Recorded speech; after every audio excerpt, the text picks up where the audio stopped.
everybody, I'm Shikha Dhillon from National School Awards, and I welcome you all at the Top 50 Educator Series, where we will be interviewing the top 50 educators of India from various states and getting to know about their personal and professional career. So today with us is an eminent personality. She is Dr. Shauli Mukherjee. Dr. Shauli Mukherjee is a Director of School of Education and Dean of Student Affairs at Adamas University, Kolkata in West Bengal. So as ma'am is a multi-talented person and she is doing a lot of things in the education sector and in various platforms. She's being a motivational speaker. She is an educator from past so many years.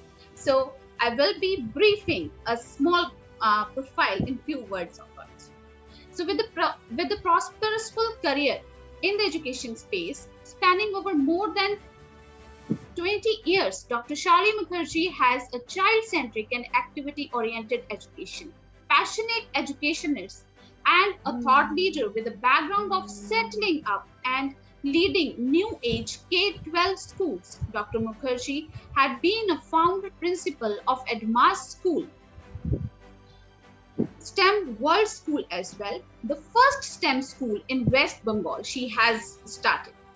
Under her inspiring leadership, STEM World School has been ranked and awarded as the second best international day school in the West Bengal by Education World. Dr. Mukherjee ardently believes that the purpose of meaningful education is to develop lifelong learners, creative thinkers, and responsible global citizens who are confidently equipped to face the challenges of an uncertain and constantly unfolding future.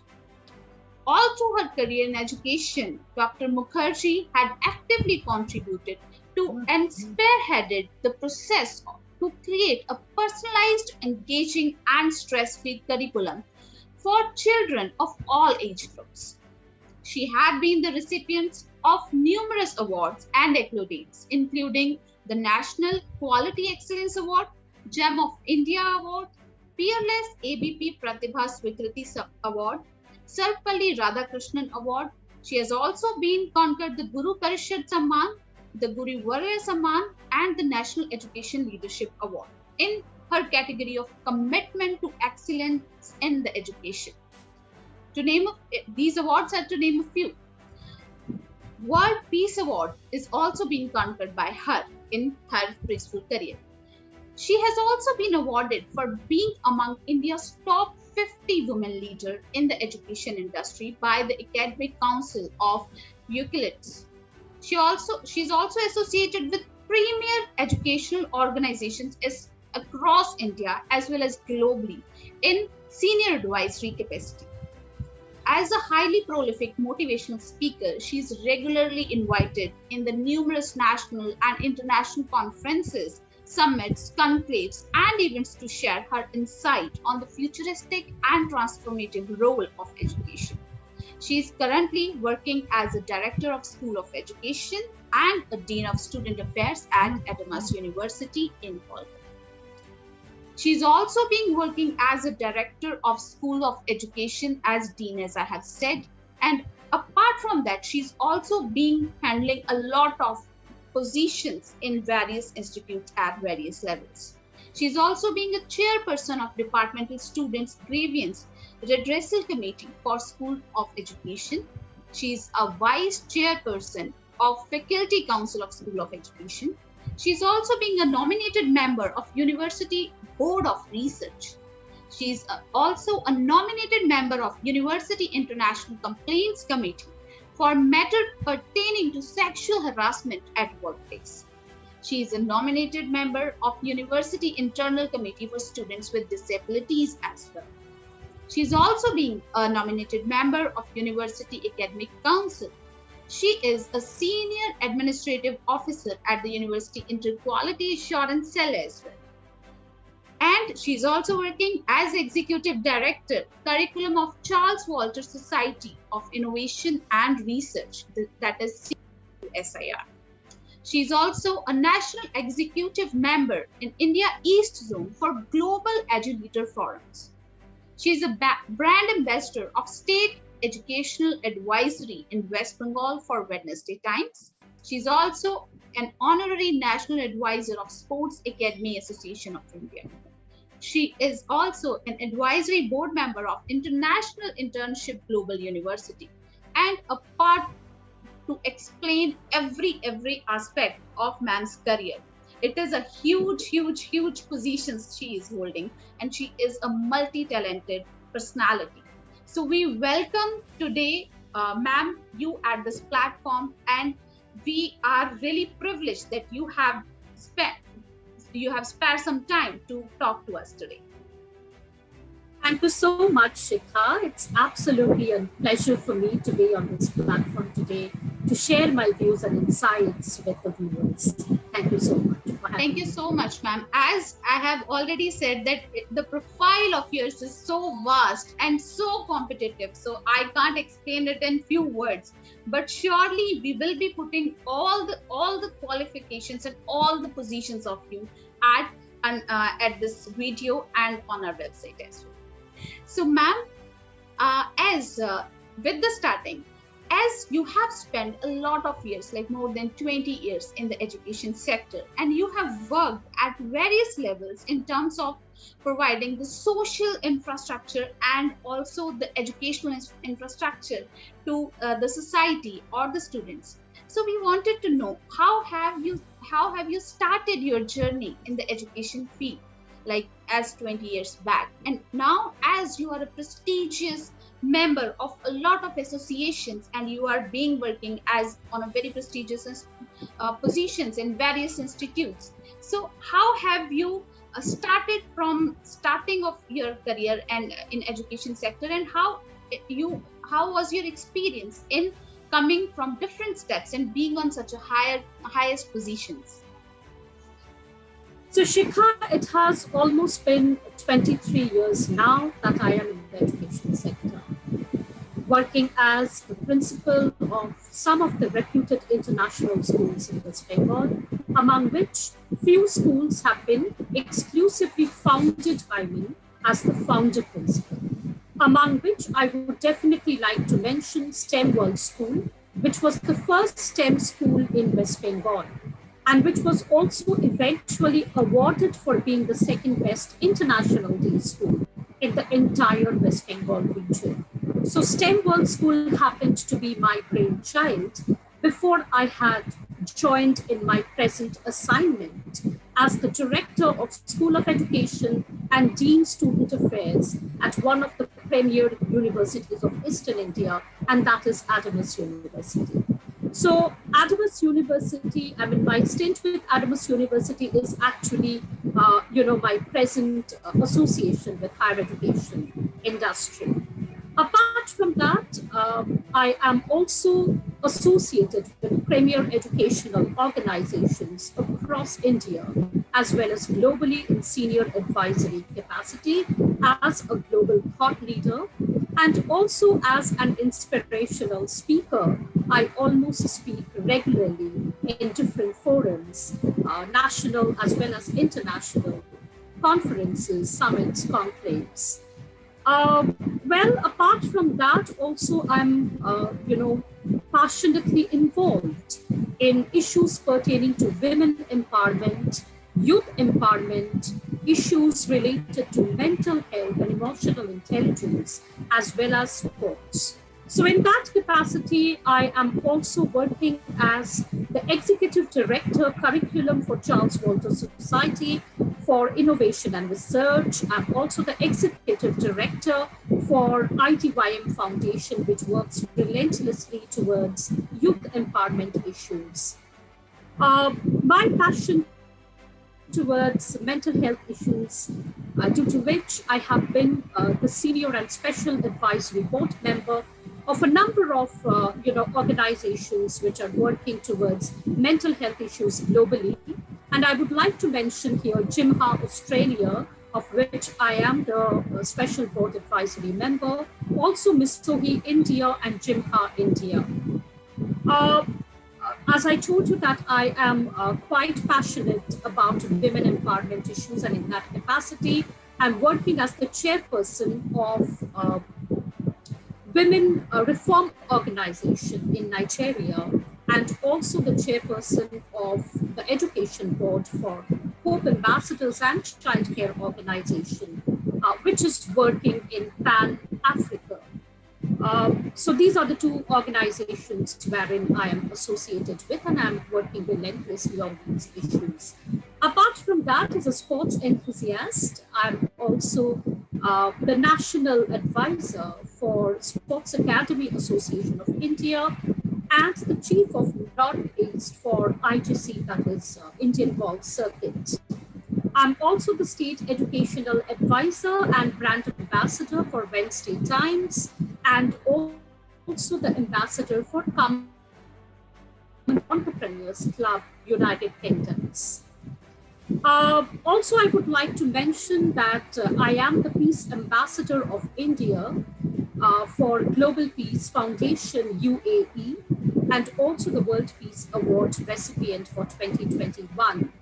I'm also the international advisor and ambassador for United Nations SDGs for International Human Rights Observer. So these are my other associations apart from my stint with the higher education industry. So, well, how it all started? It started because I had always been an extremely, a kind of a person who always wanted to contribute in the field of education. So for me, it has been a very, very conscious and a very, I would say, fortunate intersection between what I always wanted to do and what I was good at doing. So I always wanted to work in the education space, and well, that is exactly what I'm doing. And that is something which I would always want to continue for the rest of, for the rest of the part of my life. That is exactly what I would like to continue doing. So it all started out of a deep passion for contribution. And I'm a kind of a person who has actually turned her passion into her profession. And I've always been intrinsically motivated to touch, to inspire, and to impact the lives of many people around me through the ennobling power of education, through the transforming power of education. So that is always something which I had always wanted to do. And that's exactly what I'm doing. And I'm so happy that I'm in the education space. That is really great to know, ma'am. As you know, a lot of things has to be implemented by you in various fields in education sector, and turning many lives with utmost quality and utmost dedication. It is really commendable work which you have done so far, and right now also you are doing. So I just wanted to know one more thing, ma'am. What is the source of inspiration, and what aspires you to work relentlessly in the field of education from past so many years? So, Shikha, as I told you, that for somebody who is quite passionate about doing something, that person will always find out time for doing so. And the person who doesn't want to do it will always find an excuse for not doing that.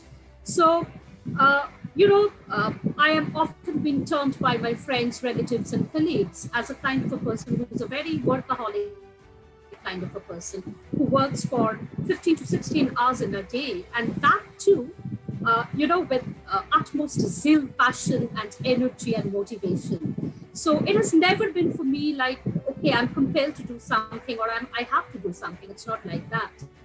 Because I always feel that when there is a strong purpose behind what you actually want to do and what you actually want to achieve, there is nothing and there is no one stopping you from doing that. And ultimately, your strong purpose acts as a strong magnet to pull people towards your vision.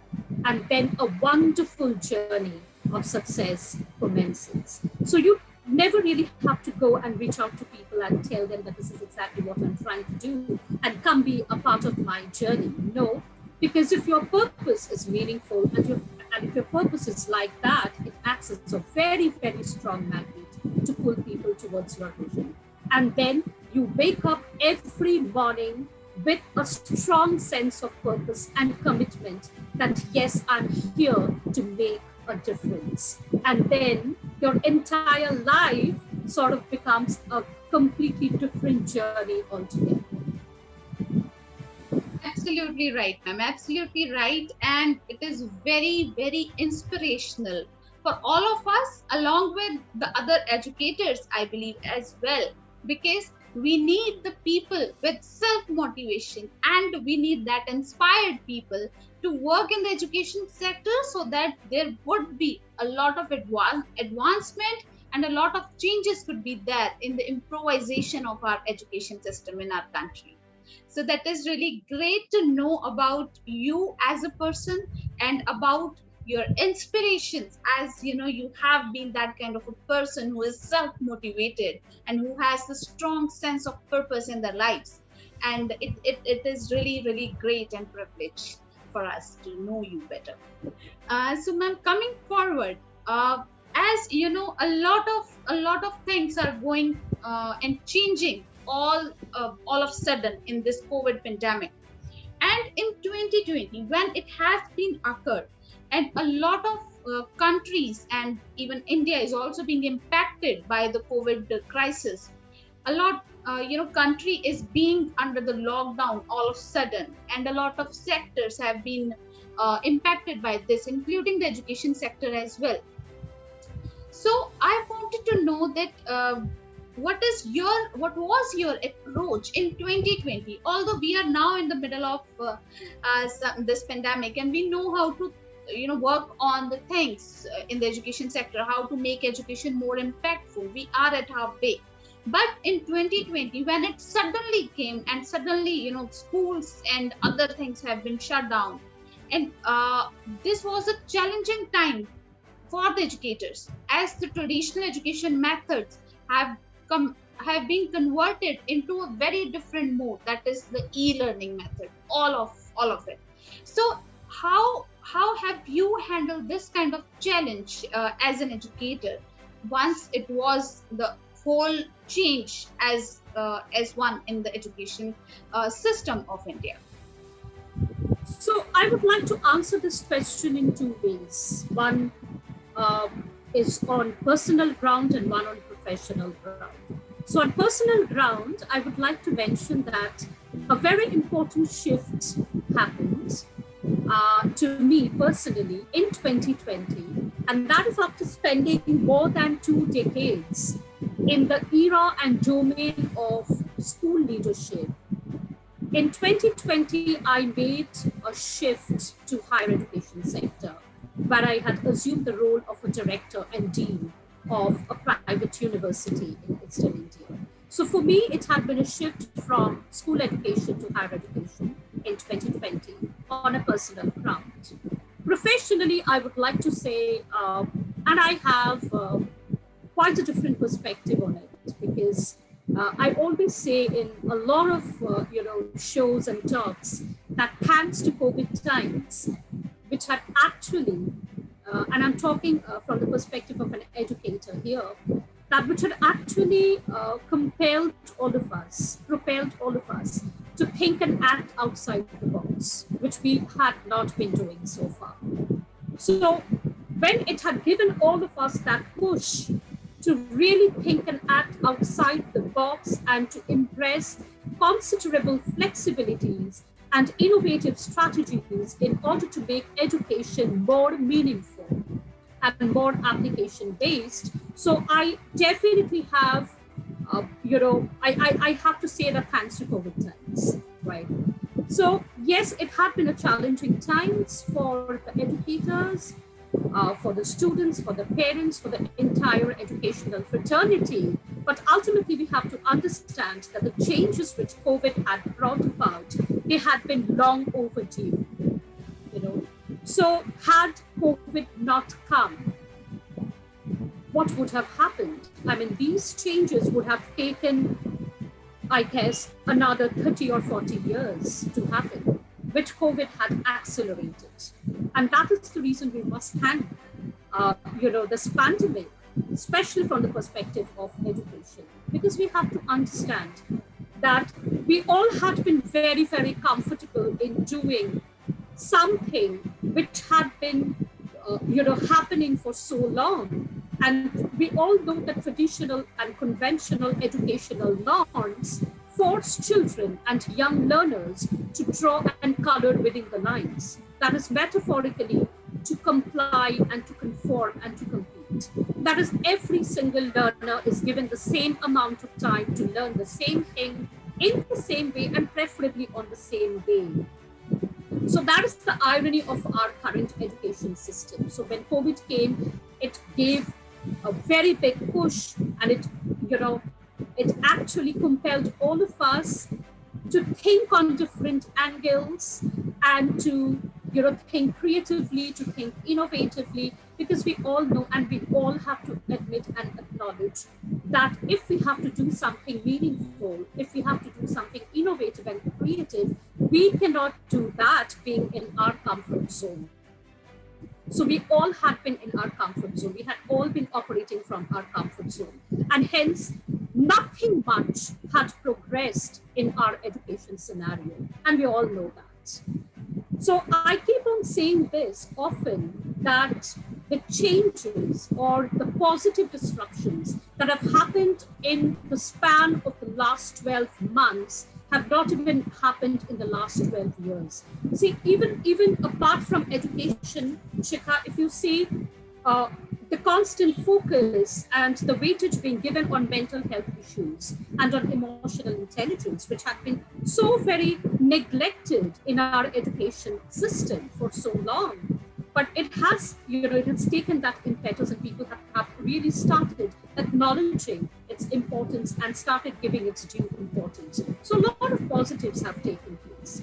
If you see from the perspective of a student, the students have become self-motivated and self-paced learners. They have started taking responsibility and ownership of their own learning, which is so very positive. They have started learning for the sake of learning and not for passing an examination, not for scores, grades, and marks. I mean, this is something which is, I'm so very excited as, an educator to see this change, to see this shift happening. If you see from the context of an educator or a teacher, we have to acknowledge that there has been massive upskilling in terms of learning new skills, be it technology or be it other kinds of innovative strategies to keep the learners engaged in the online teaching learning ecosystem. So the educators have also upskilled themselves, and they also have realized that they themselves have to be self-motivated and lifelong learners.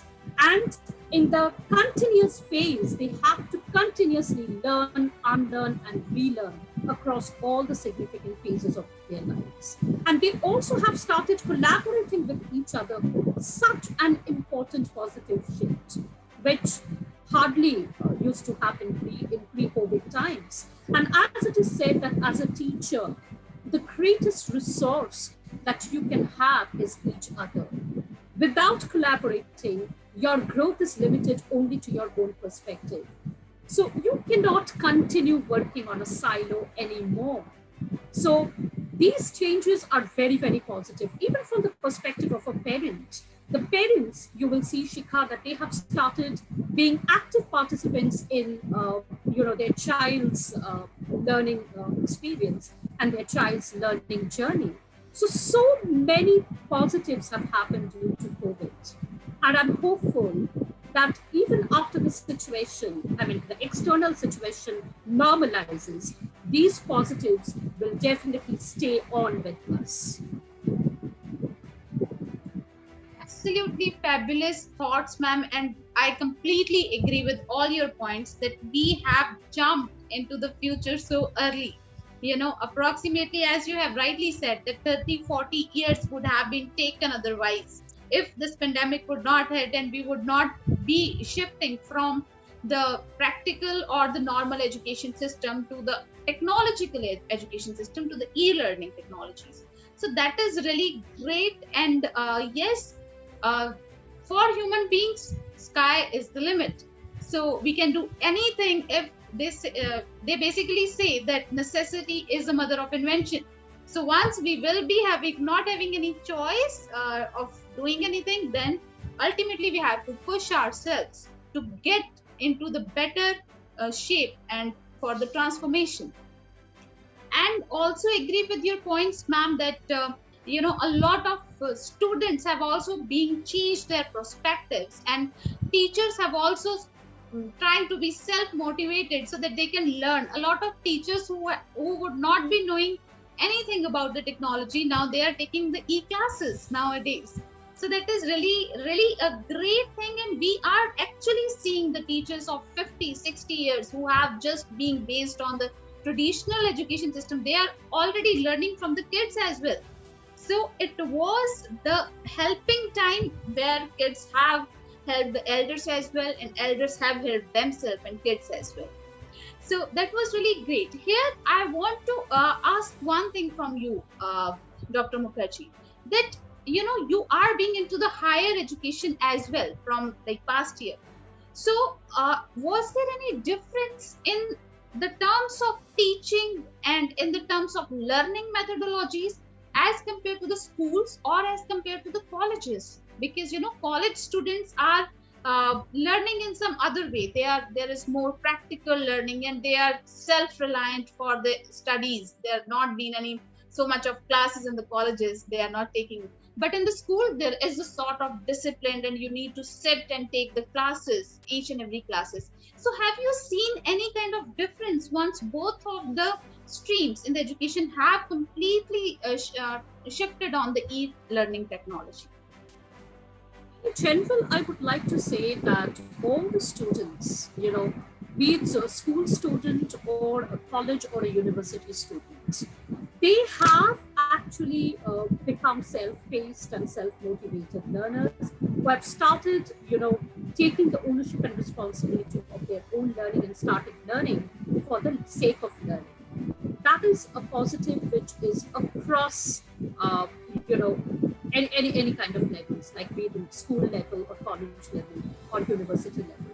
Specifically, one thing I would like to mention here is that the option for anytime and anywhere learning, that option has made learning more viable, an option for the students. I mean, it is a known fact that a lot of students initially, in the pre-COVID times, they have looked at learning from the point of view of a compulsive learning exercise. I have to learn because I have to pass an examination. I have to learn because I'm forced to learn. So that thing has subsided a lot, I would say. So anytime and anywhere learning, that flexibility in the learning space, that is something which is excellent, I would say. Also, I would like to mention here that the students have, increasingly they have got the choice as well as voice, and both are important. Choice as well as voice to determine what, how, and where to learn. These are certain things which we as educators have been speaking about, in theory. But we have seen these things happening in practice for the last 1 year. That when the students gain that choice and voice to determine what, where, and how to learn, learning, takes a completely different dimension altogether. In terms of the educators also, there has been a paradigm shift from teaching to learning when it comes to the educators. The educators maybe for the first time have understood, and they have realized and accepted wholeheartedly that they have to be co-learners along with the students in this entire journey of learning. That it's not a matter of a relationship between a teacher and a student. It is a relationship between a mentor and a learner. So there's a vast difference between a teacher and a mentor. There's a vast difference between a student and a learner. So a student learns for the examination. A student is syllabus specific. You know, a student's learning is always structured, but a learner does not learn for the sake of the syllabus or for the sake of passing a particular grade. A learner learns for the love of learning. A learner is actually a human resource. So it is a process of becoming from a human being to a human resource. So that is what a learner is all about. Similarly, a teacher teaches the syllabus content, but a mentor is a coach. A mentor will never give you all the right or all the correct answers. The mentor will lead you to the right path. The mentor will not always handhold you, will not spoon feed you, but the mentor will be there along with you in the course of your learning journey as a friend, as a philosopher, as a guide, as a co-learner. So these kind of shifts have taken place in the higher education domain. And I'm so happy that it has happened. But having said so, it is also to be considered that everything cannot be done properly or in a very nice manner through an online method. So there are both pros and cons to it, which we have, understood in the last 1 or 1.5 years journey. That there are certain things which can be done very well in an offline mode, and there are certain things which can be done very well in an online mode. So what is actually required now is to set up that fine and perfect blend of online and offline, of physical and digital, which I would love to claim as phygital mode of education. So this phygital mode of education is actually here to stay. So initially what happened when the COVID hit, everybody thought in the education domain that when we are shifting to the online teaching learning ecosystem, so that is going to be a stopgap arrangement. That is going to be for 2 weeks or maybe at most for 2 months. And then everything is going to become normal as usual. But now I think it has become very clear that once the situation normalizes, we are not going to get back to what we had been doing so long. So education in the positive sense of the term has been disrupted, and we're so happy that it has happened, and it's going to stay like that. So the blended teaching learning mechanism is here to stay. So we have to wholeheartedly embrace the benefits of hybrid learning or blended learning. That is the real learning from the COVID times. Absolutely agree with all your points, ma'am. And your point of view is futuristic. That is necessary for the mentors and the educators like you would have in this education sector to improvise it. Completely agree with your point that digital word is the eye-catching word, that physical education and the digital education must be the future, because there is no age of learning and people can learn at any point of time, either whenever they are in the college as a physical meeting, or whenever they are into the e-learning and learning from home. So that is really great thing, and it is just to see that to see the positivity in every adverse situation, I must say.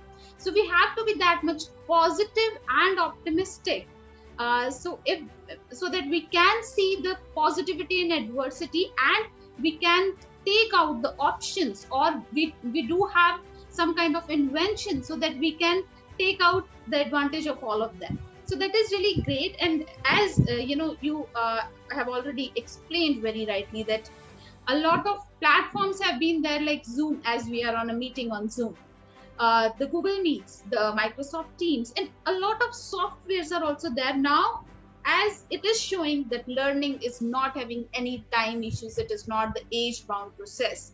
Everybody can learn at any time, at any point, at any place. And on the perspective of teachers as well, it was the process of unlearning and then the relearning. So once people are people believe that they know everything, it is always a myth, we can say. There is always a learning process goes on, and who is accepting that thing, they are grow gradually, they do grow. So that was really a great insight from your side, ma'am, as we got a lot of information and a lot of inspiration as well from your words. Now, coming forward, ma'am, as you know, you have handled both the domains as the schools, in the school institutions, and as a university or college level as well. There was in 2020, there was one other thing has also been come up, that was the new education policy. So a lot of questions was there, and a lot of favoritism and criticism was there in terms of the new education policy. I wanted to know your personal perspective, as you are, I think, the first person I have ever met that has been handling the school education and the university level education. So I wanted to know your own perspective on the new education policy, as it will be hampering, or how it will be, making the changes in revolutionizing the Indian education system on both the levels. I'm quite hopeful, quite optimistic, and quite positive about the new education policy. Because, as I told you, that whether it's national education policy or it is government, whatever it is. So anything that gives us a positive trust towards bringing about a lot of, positive changes, positive instructions. Personally, that is extremely welcome for me as an educator. And I have been always advocating for changes in our current education system. So I have always been telling that our current education system is a flawed education system. And the more that I started working in the education sector, the more I realized that the things that we have been doing is completely wrong, and we shouldn't be doing it. So there definitely was a requirement, a need, an urgent, pressing need for a kind of a revolutionary change in the sphere of education, which I'm hopeful that the national education policy will surely bring. In terms of its policy, I would say it's an excellent policy. But having said so, everything depends on the implementation, especially when it comes to our country, which is known for its diversity. So definitely depends on how it is going to be implemented. It is definitely revolutionary, very, very futuristic, speaks a lot about a lot of issues which are very close to my heart in terms of experiential learning, in terms of conceptual learning against rote learning. So learning not for memorization or for passing an exam, but learning for the sake of learning and learning how to learn. So that is what NEP talks about. NEP also talks about innovative pedagogy. NEP talks about the subjects not being taught in silence anymore, and there will be no differentiation among the subject domains, and there will be subject integrations in terms of there will be art integrations, there will be ICT integrations, there will be digital literacy all around, and there will be application based and PBL based, outcome based education. So these are the issues which are very, very close to my heart, and I have been speaking and advocating for all of these for quite some time. So personally, I'm very happy that national education policy is so very futuristic and is talking about all this. But as I told you, Shikha, everything depends on implementation. So let us wait and watch. And also, I would like to mention one thing that we have to also move away from a kind of a mentality that everything has to be dictated to us by the government as to what we should do. We are educators, right? We should be the torch bearers. We should be telling people that this is how education should be. We don't need government to tell us what exactly the policies should be and how exactly we should deliver. the education.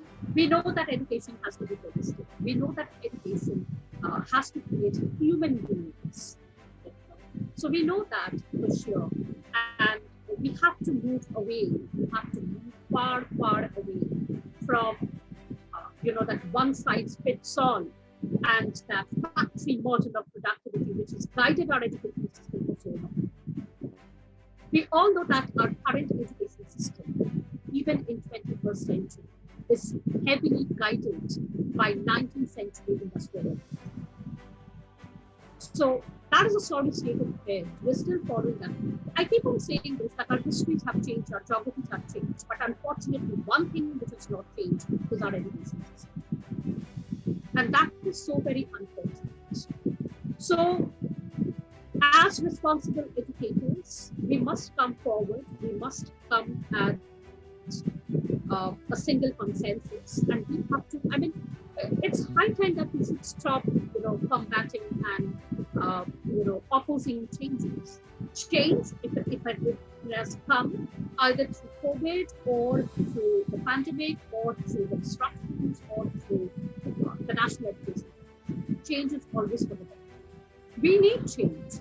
This education system does not need reformation, because when we speak about reformation, we mean that it's a repair of a broken model. We are repairing a broken model. So our education system does not need any reformation or a quick tweak or a change or sudden quick fix. No, that is not what our education system requires. Our education system requires a complete overhaul. It requires a complete revolution. And we should be, wholeheartedly embracing and should be spearheading that revolution as the torch bearers of education. We should not be, withholding it back, and we should not be saying that, no, we are completely against these students. So you see, when due to COVID, this complete shift has happened to the online teaching learning ecosystem, there have been so many voices which have been speaking against this online mode of education. Even now, there are, strong voices of dissent, but we have to understand that in the educational space, we often have to deal with the stakeholders whose minds are very, very resistant towards any kind of change. It can be any stakeholders. It can be parents, it can be community, it can be government, it can be anything, except the students. Students are always pro-change. The students are excellent. Any kind of change is a welcome change. And that is the reason you see the students have taken this change, which has been brought about by COVID, in such a wonderful and positive and optimistic manner. And they are the ones who are gaining out of this. For the first time, they're enjoying learning. So that is so wonderful. It's high time we have to move away from this mentality of opposing everything. So whenever a new thing comes, the first thing which comes here is resistance. So we have to do away with this. Absolutely right, ma'am. And I absolutely agree with all your thought process that we should take this policy as a positivity, and that is how we can change and take the responsibility on ourselves so that we can give our 100% in transforming this education system.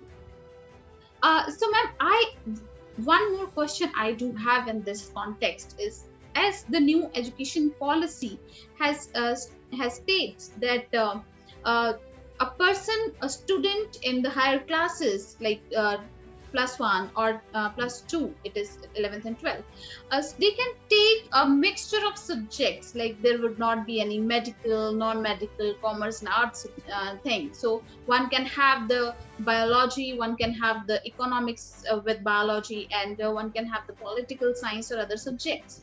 So I wanted to know that as you have been working in the university sector as well, so our universities have been that much prepared to give that proper courses in terms of both these subjects additions? Like, if a person is having the interest in sociology, or having interest in biology or chemistry, or any of the commerce subject, so is there any planning, or is there any thing they have?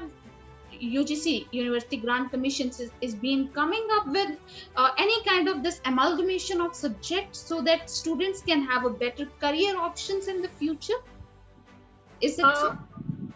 Very happily, I would like to share that the university where I'm currently associated with, I mean, it's an extremely futuristic and progressive university, where this concept of major and minor had always been there. So here in this particular university, a student maybe studying law, is encouraged to take up music as a minor subject. So this is in itself a futuristic vision, because learning never happens in a silo.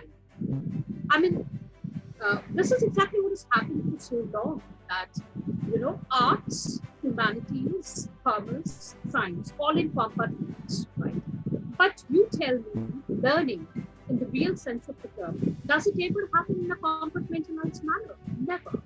So learning is a holistic experience, and that is the reason the concept of multiple intelligence is so very important. I mean, every one of us as educators, we know about multiple intelligence in theory, but I'm not very sure how many of us really practice it, in the present day context.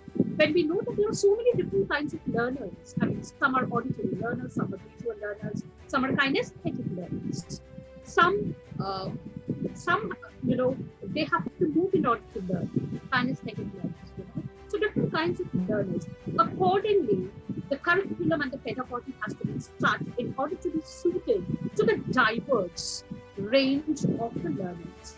Similarly, if your curriculum is very, very narrow, if it's a very narrow curriculum, it will not speak to the passion and interest and abilities of a diverse range of learners. It can never do so.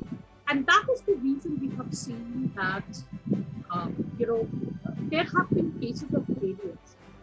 When I say failures, I don't mean to say that failures in examination.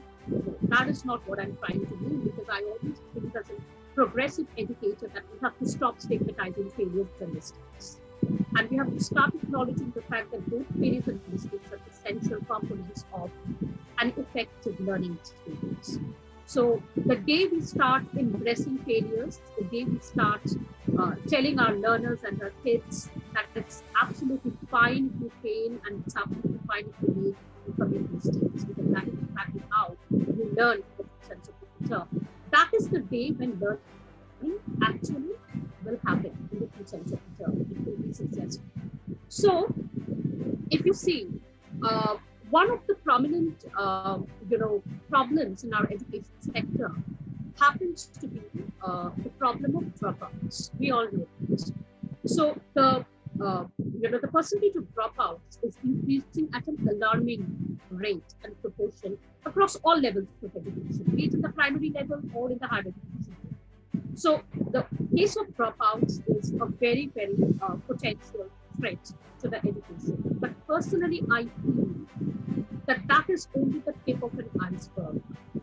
We seem to be so very worried about the issue of dropouts, but we fail to acknowledge the fact that more than 90% of the learners who do not technically drop out from the education system, they stay within the education system, but they are completely disconnected with the education that is happening.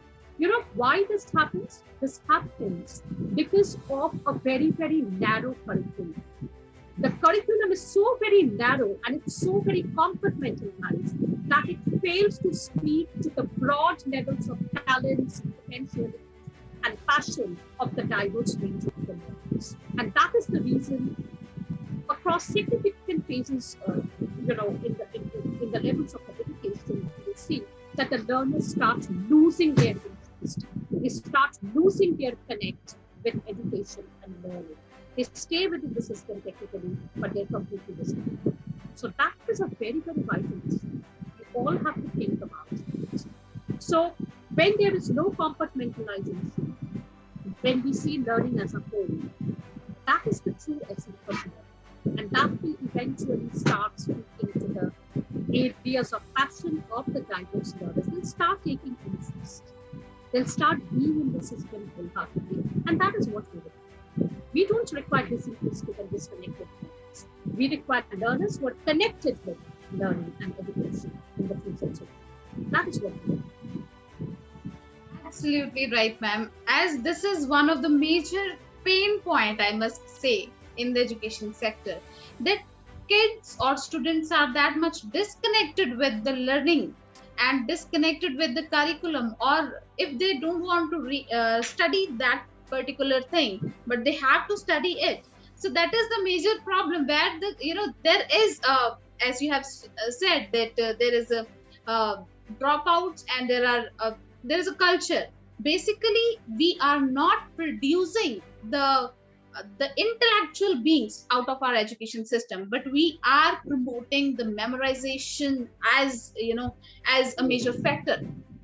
So we need to completely agree with you that we need to bring those individuals who are intellectual and who are that much emotionally, morally stable, that can take the challenges in their life at their own, and being great human beings and even a citizen of the country. That is how our education system would be building up, and how the country will be in a progressive way. So that was really, really great thing, ma'am. As we do have a little time constraint, but it was really, really a pleasure to talk to you.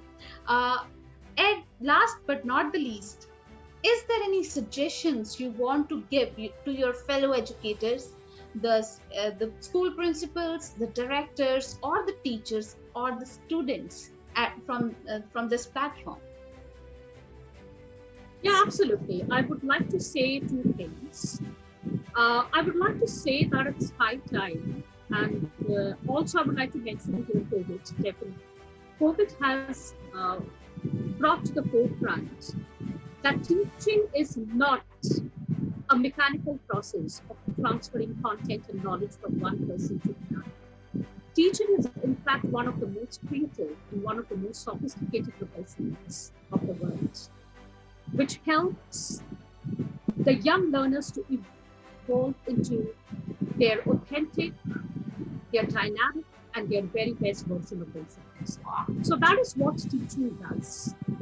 And we also have to understand that in spite of whatever changes have happened so far, we still consider teaching as one of the noblest professions in the world. It's still in the hands of the educators that the future of our nation, the future of our world.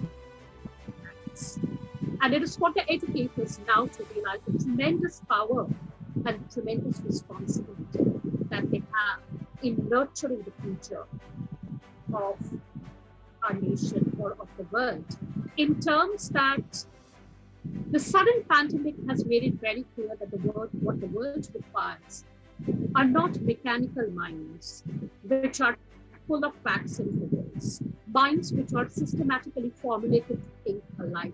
No, that is not what the world requires.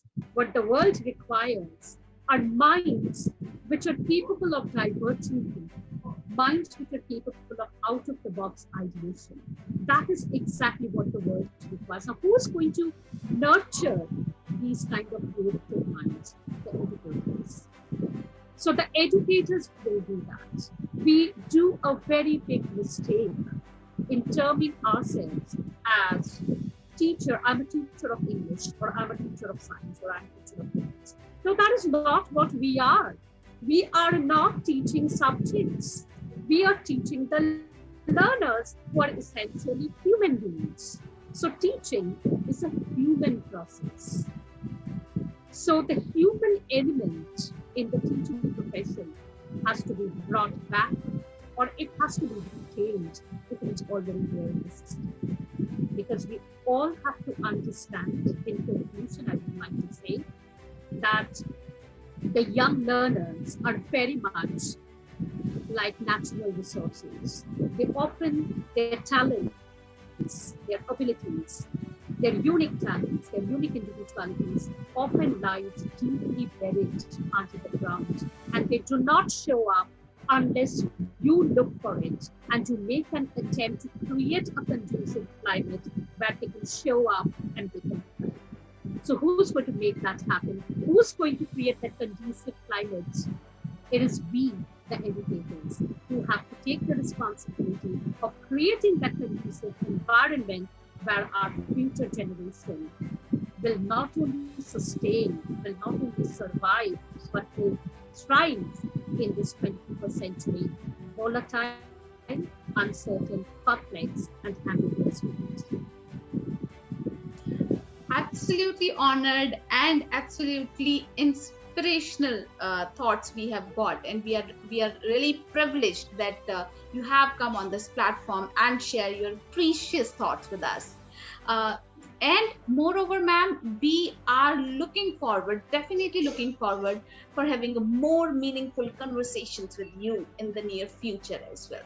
So we thank you so much for coming over here at this platform today and sparing your time. And we hope that everybody at your place, and as a student or as a learner from whosoever is being in contact with you, they will get inspired like I am today. And that is really a great thing for them or for all of us to have the educators like you, who are such a positive and such a vibrant souls. So thank you so much for coming over here at this program, ma'am, and thank you so much for sparing your time to come over here. We hope good health and happiness for you. Thank you so much. It has been an absolute pleasure interacting and connecting with you, Shikha. You are also a wonderful soul, I must say, and it's really nice connecting with you. Thank you so much. Thank you. A very good evening.